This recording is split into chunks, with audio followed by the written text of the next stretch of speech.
Good morning guys, gagawa tayo ng kinilaw na balat. Ang balat na ito ay, ang tawag dyan ay sambarot. Bat yan sa amin guys, dito sa bandang Leyte. Sa ibang part ng Bisaya, ang tawag dyan ay balat.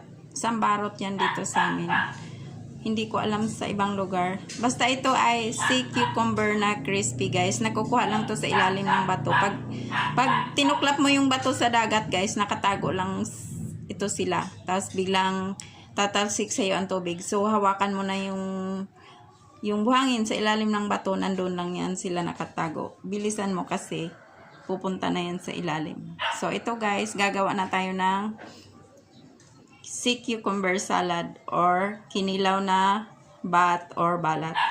So ito guys, may hiniwa na ako dito na red onion at saka chili guys. So may luya dapat guys, kaya lang wala na akong time magbalat kasi aalis kami. So ito lang muna for the meantime.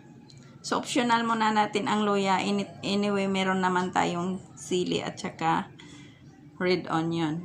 So ilagay ko na ang balat guys, or yung sambarot or sea cucumber na slice na. Malinis na to guys. May nabibili sa palengke na malinis na.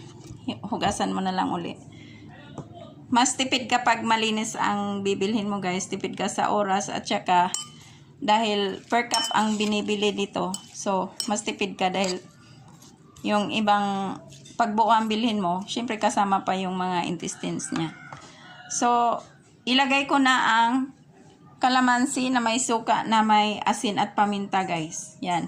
Ito. Kalamansi, suka, asin at saka paminta. According to your taste guys. So buhos na natin. Yan. So, i-marinate lang natin to siya ng mga 5 minutes, guys. Yan. At pwede na siyang kainin. Yan.